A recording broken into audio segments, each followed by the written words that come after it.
Hey there, you, me, and DC fans, and welcome if you're new. I am the stepson of Krypton, I Mantis. and today we are talking Justice League Unlimited Issue 7, Part 5 of We Are Yesterday.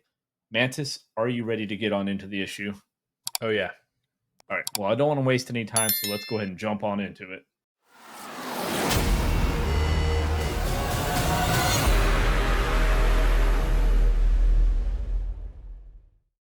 All right, guys, so previously on Justice League Unlimited 6, we saw Airwave had finally revealed himself as what we assumed was a betrayer.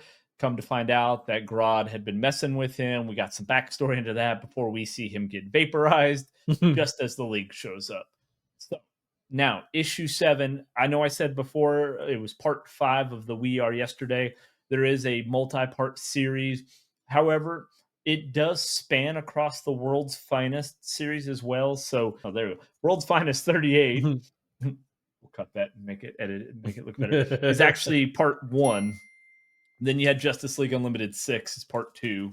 Then World's Finest, the annual event, is issues 3. World's Finest 39 is issue 4. Justice League Unlimited 7 is 5. Unlimited 8 will be 6, and Unlimited 9 will be 7. And that will be the 7-part series that we know of for right now. So, Mantis, do you want to kick us off, or do you want me to start with page 1 and the opening of Justice League Unlimited 7? I say go. You go for it. Okay. So, as we said, ending of 6, Justice League had shown up right as Airwave had gotten blasted into smithereens. Ensuing battle occurs. So, the whole time we're watching this, and we've got Bizarro, we see Captain Cold, Joker, Pythoness, we see Grodd up there with his cool Martian Manhunter, absolute Martian Manhunter looking helmet.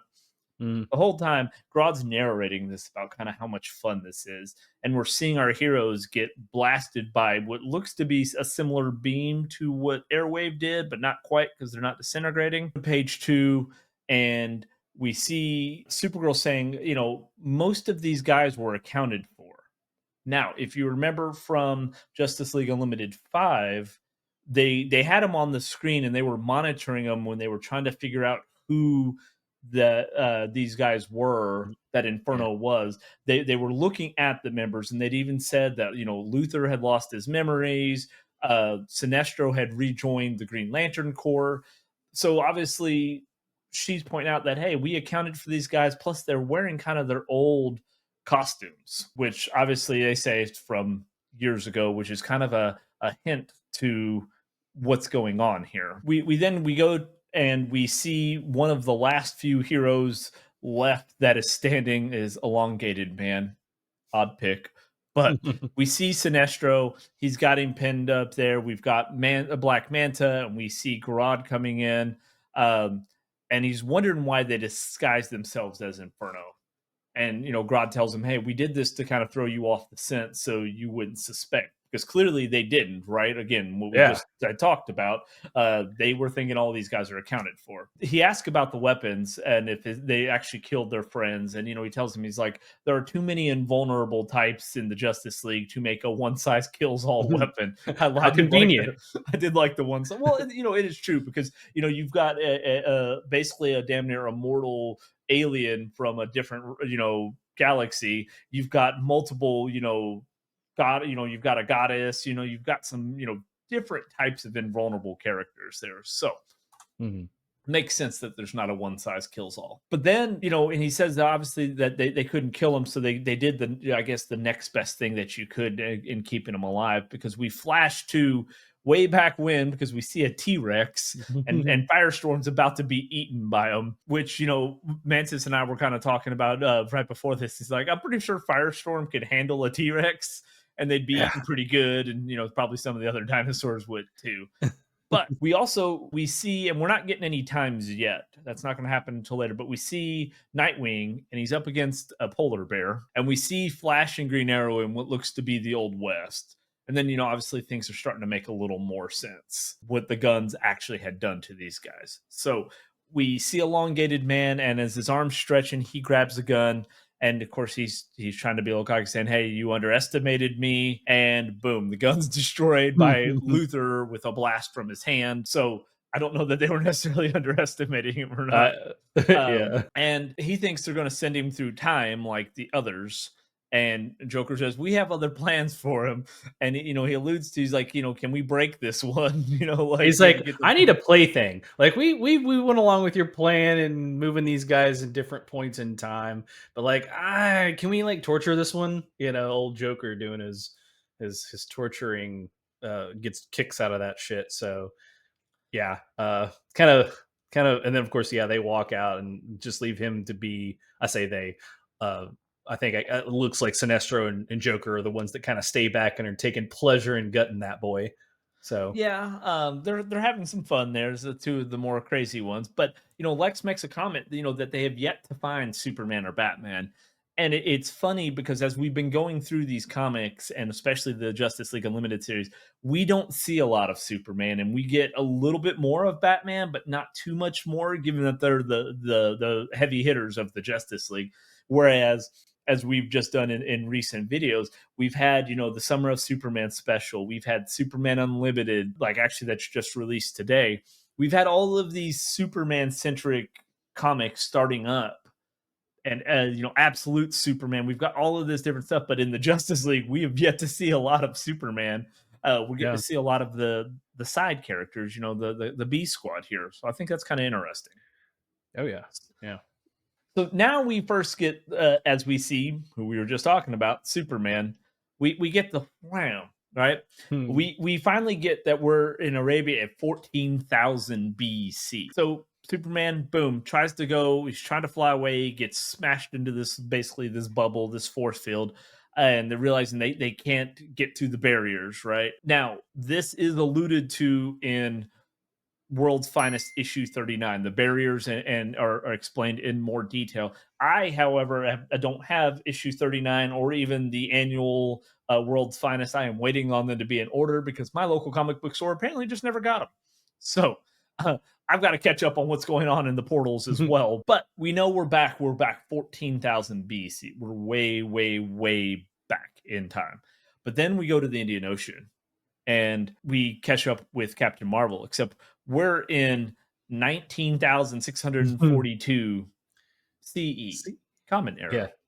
Okay, because it does say BCE on the Yeah. 14,000, so before Common Era, which is, you know, for Mm. all the new people saying that like that. And he tells them that the gates are sealed and he's no longer able to get to the Rock of Eternity. Now, if you remember from the movie Shazam, you actually get to see when Billy Batson goes there to the wizard and he gets his powers. That's the Rock of Eternity right there.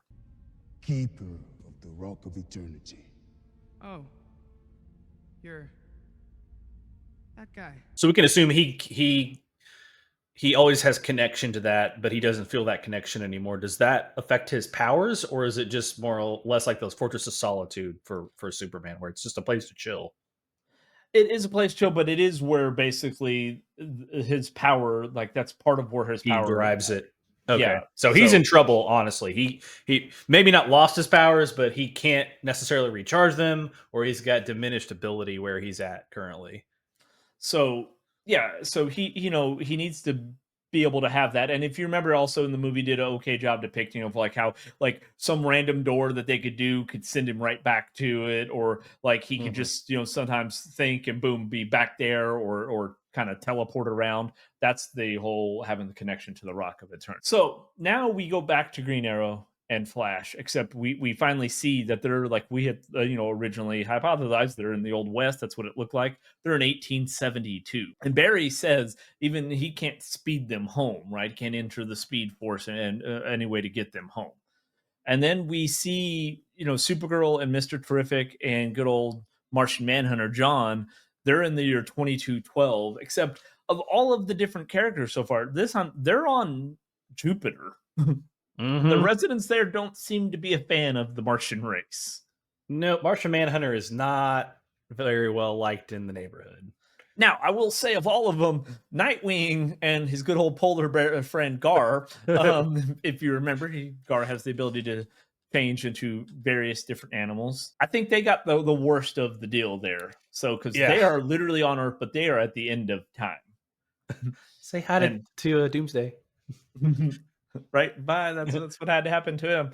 I always think like I saw this and what popped in my head was, dude, where's my Gar? Because if you remember from the Titans, show in season 4, that's one of the episodes is titled "Dude, Where's My Gar?" And they're trying to look for Gar because he had kind of gone off into the time stream. So yeah, and Gar's he's not doing so well, right? And then we go back to Eastern Europe, but we're 40,000 BCE, right? And then good old noob Thunderlord, similar to when Destiny 2 decides to nerf a weapon. They're not doing too well, right? But you got Green Lantern there, and of course you've got some cave dwellers throwing some, sticks and stones, and of course Green Lantern, he's got a nice little shield popping up there. However, he has no way to charge his ring. So once it runs out of juice there, he's done for, right? But all of a sudden, as they're thinking that things just may be over, right? He hears a little static on his comms. We then go back to the watchtower with good old Grodd. And again, he's still got his Martian Manhunter helmet on. And he's talking to Cold and Lex and Pythoness there. She's the goddess of the programming world. No, just joking. She is the sorceress, though. And Grodd was basically saying, she was their surprise because she had basically died when she was a child. So there is no Pythoness in the future time. He went and got her back, right? Yeah. Or I say died as a child. She died when she was younger. He brought her back, right? And then we see, he's talking about like these rifts, and good old Bizarro runs up there and he puts his hand into one of the rifts. Well, he sees they're walking down that hallway. Yeah, Yeah. they're walking down the hallway, and this arm comes down from one of the rifts because God's talking about kind of how unstable they are, right? However, I say that because I kind of jumped ahead because when you look at the arm, you know what it is, right? You can tell. This threw me when I saw this. I was like, "What the fuck is happening?" And because like Bizarro, obviously he is a moron. His IQ is very teeny weeny, right? So the way he talks in this is like, yeah, he's like he can't form full sentences. It's blocked up in my mouth. I don't say it no good. So I'm like, what is going on here? And then you look at him, and he's holding it. So the artist is obviously telling you like it's his arm, right? So I was like, oh, okay. And then you see that riff thing, which I don't know. Have we seen? We did see that previously. That reddish.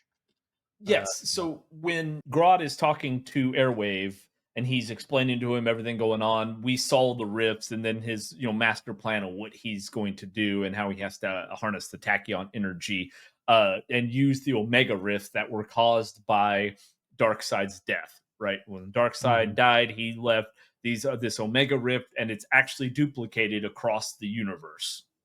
So there are these little pockets in there, and as he's kind of explaining his whole everything that's going on, Bizarro, being the genius that he is, he goes up and he basically tries to punch it, and that's where his arm had disappeared into the previous scene because that's why his arm. I apologize for jumping ahead, but that's when you see his arm come down is because that's what happens here. So it shows that these rifts also transcend time and space. The question I have here too is like I mentioned, is Bizarro just that stupid that he didn't realize he was going to punch that and lose his arm? Or is it a case of like destiny and fate where it doesn't matter if he knew his arm's going through that no matter what? Well, yeah, it's if you think of time as nonlinear, right? That if you see the future, that's the future, and there's nothing you're going to do to change it, right? It's as time passing, the point on the line, traveling through space and time.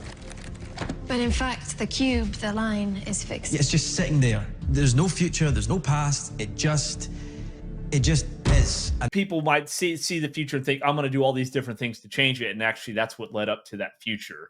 And it was always supposed to be that way. So Bizarro was always supposed to be a moron, go punch a rift, and see his arm come back through and almost hit himself in the past, even though it was only a few minutes. That's funny. We see Grodd. He's continuing his villain speech. Grodd loves to give his speeches, and villains just naturally do, right? Black Manta and the Joker appear. inform they've cleared all the rest of the heroes from the Watchtower, except Scarecrow didn't make it. Apparently, he died in some melee combat.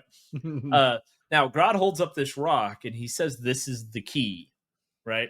It's a one of a kind. It's the only fragment of Darkseid's homeworld in that universe, right? It's the only fragment of Apocalypse, and it can siphon the rifts, the Omega rifts." Okay, so naturally, in true Luthor form, Lex is planning something, right? He's not the type to share limitless power 8 ways. No, So no. we're going to go back a little bit. So we go back to since 6th century England, and we've got Cyborg, Wonder Woman, Plastic Man, and Black Lightning. And again, they're getting the static on their comms. And of course, wouldn't you know it, because nobody can stay fucking dead in the comic universe or in anything anymore. It's Airwave, who we thought was blasted and disintegrated. Disintegrated. Yeah. He is back, right? He is pulling signals from all of the different heroes and all of their different times, and he's allowing them basically where they can kind of communicate together. Now, naturally, the little shit isn't getting the warmest of receptions from the heroes because he just deceived them and he screwed them over, leading to the current predicament that he was in. But he's explaining to him, saying, Grodd told me I was dying and that the League was the enemies. And of course, he'd only had memories from the last few weeks. He's a young, impressionable kid, so he's doing his best, right? And we get to see where all of the Leaguers have been pulled together again. He's connecting them all across time and space. And then the Atom makes a interesting observation when, if you remember at the very beginning of the issue where Scarecrow's like, they're asking what happened to Airwave, and Scarecrow goes, he's right here. Okay, that Right. led to realize that basically that weapon that looked like it vaporized him basically turned him into the tachyon energy that allowed them to then send all of the Leaguers through time, right? So Scarecrow was kind of letting you know without letting you know what was going on. And I like that about the comics, where they're throwing all these little things in here that if you just catch just right, you're like, oh, now that makes sense. Everything that's said in these is on purpose, right? It's not like there's not really any throwaway lines. Like they said that for a reason. Yeah. Same thing with what Luthor had just said earlier. Oh, Yeah. imagine that. If we go back to the Watchtower, things are going swell, right? Grodd is hit from behind, giggity, and he drops the rock, right? And Lex goes, and he's grabbing it. He's attacking everybody. We see him blast Sinestro, another giggity. And then all of a sudden, he gets the rock, and boom, explodes in his face. I'm not going to say giggity on that one. We find out that basically Grodd had done that. He made that rock to explode. It was fake. He just basically wanted to prove that one of them were going to be themselves, be the part of what the actual Legion was. Especially, again, you got to remember, these guys are the OG Legion of Doom guys that were the big douches that none of them could be trusted. This is basically, you've outlived your usefulness. Yeah, this is like comic book bad guy 101 or movie bad guy 101. You find someone on the team and you make an example of them, one of your lackeys or whatever, make an example. And so everyone else stays in line and knows what happens if you step out of line. I mean, Grodd's the same here. He knew one of these motherfuckers was going to habitually line step and he would have to, kick them in their chest, essentially, back into line. Yeah, and again, what was that? What was that? Yeah. He would step across the line. Habitually. He's a habitual line stepper. And whip his ass. So yeah, and Grodd is a very smart monkey, he's very smart. So well, I think it's actually interesting too, because he says they've outlived their usefulness, like Two-Face. Now, I think it's issue 5 or 6 of Two-Face. I think 5 of Two-Face, where the cover is him dead, right? We obviously know that is tied into this, as well as all of the other various all-in DC comics right now. Everything's tied in together. So I haven't gotten that far on it, but I just saw the cover out there sitting on my table there. So, obviously the other Legion members aren't exactly thrilled with Grodd's plan. We'll come back to them because it flashes right back to England with Airwave. He's trying to bring them all back, right? However, he doesn't got the juice for it. So good old Cyborg decides he's going to give him a little kick, but not in the ass. He'll give him the little kick, and then we see like we get this boom. There's Superman heat visioning. I don't know what the heat vision if they're just converting that into energy, but I was gonna say I don't know how that's working, but okay.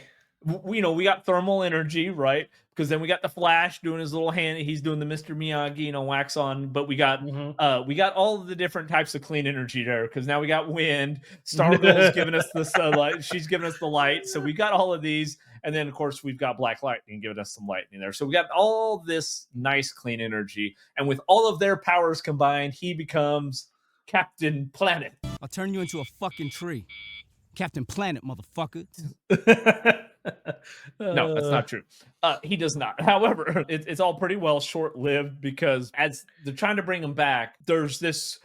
You see this Omega energy start to kind of crisscross from Grodd to Airwave, and then Airwave's green electricity vibes are going out, and they're both kind of crossing in the page there, and it's like, hey, we're still linked, right?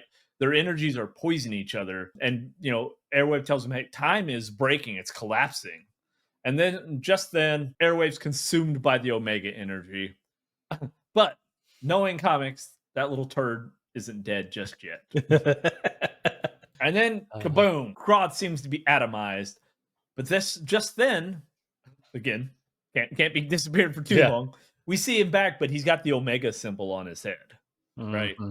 We see the red coming from his eyes, and then suddenly we hear, "Stand down, all of you!" And then boom, there's the Justice League with that little shit Airwave is back, and maybe a couple of friends from Jupiter. It looks like so. Oh man, the last page was cool. I knew that he was going to bring him back, and I'm happy to see now there's going to be this epic battle, hopefully, in the next issue here.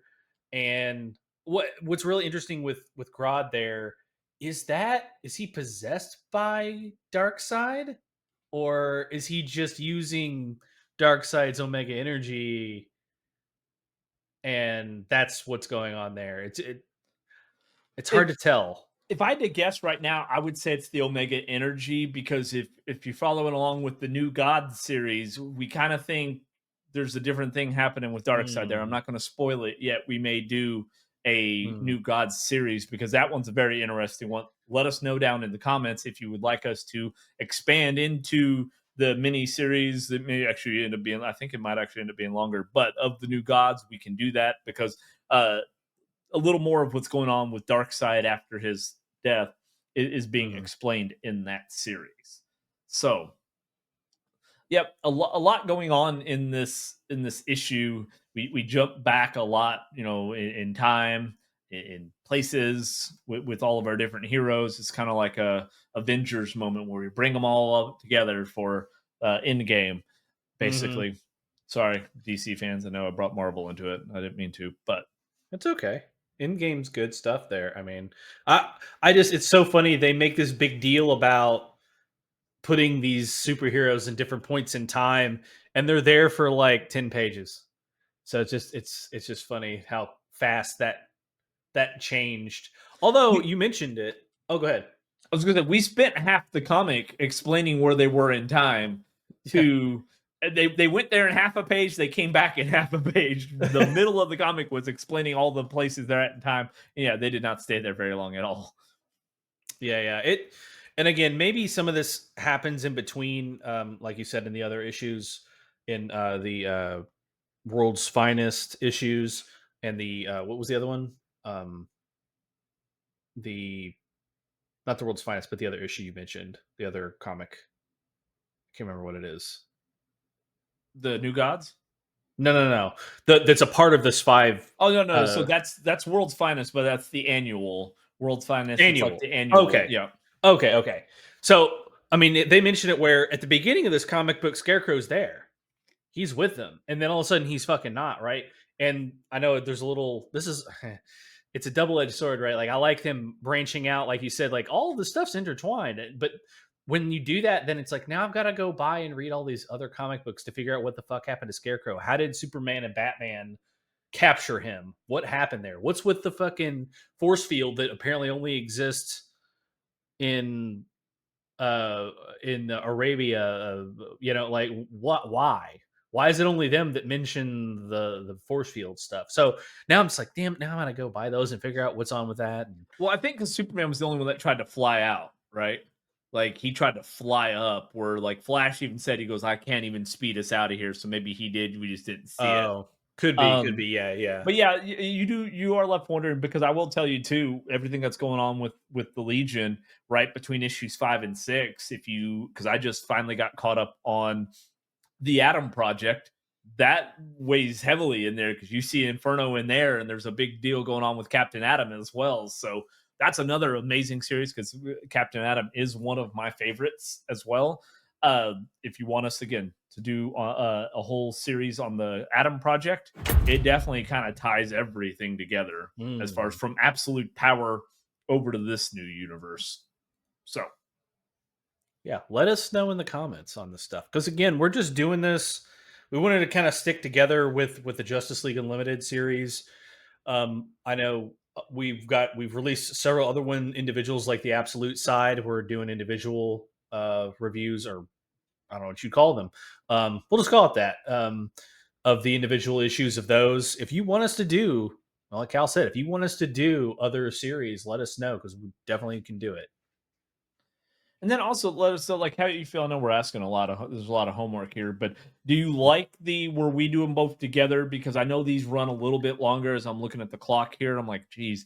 But it's just what happens when you got two people discussing what's going on in them and what they took away from it versus when he and I do our solo projects where I'm doing some of them, he's doing some of them. We can keep them between 8 and 10 minutes. I know a lot of people like shorter form content right now. So if you'd rather us do that, let us know on that as well. And while you're doing all of that, you might as well go ahead and like the video. What? I was just thinking we would still do like it would be 29 minutes, but we would just speed up our talking really fast to make it like 8 minutes. So it'd be like Fucking really fast. comics just scrolling all over there. Could do that as well. Sorry. But giving the video a like, subscribing to the channel. Yeah, he's showing you where. I'm probably pointed the wrong direction because it's off on the camera here. And then, like I said, letting us know down in the comments, or at least letting us know what you're thinking about the Justice League series, or are you liking the Absolute series more? So, Mantis, do you have anything else? No. I like this issue. I can't It's wait to picking see. up. It is. It is. So I like the fact too. It calls back to stuff from the very first issue. So I'm really enjoying this series of Justice League Unlimited. So Yeah, and it's been nice with all of this. Real quick, you guys probably aren't even watching by now, so it doesn't matter. But it has been nice to start all of these series from the very beginning to see all of that. It's like, oh, hey, yeah, from this issue. As I know, I was referencing one of the issues, on my own, and I was like, wait a minute, let me go back and pull the issue and look at it. It's nice to do that. So if you can support your local comic book store, don't buy online. please do. Go to your comic book stores and start with these issues. Hmm.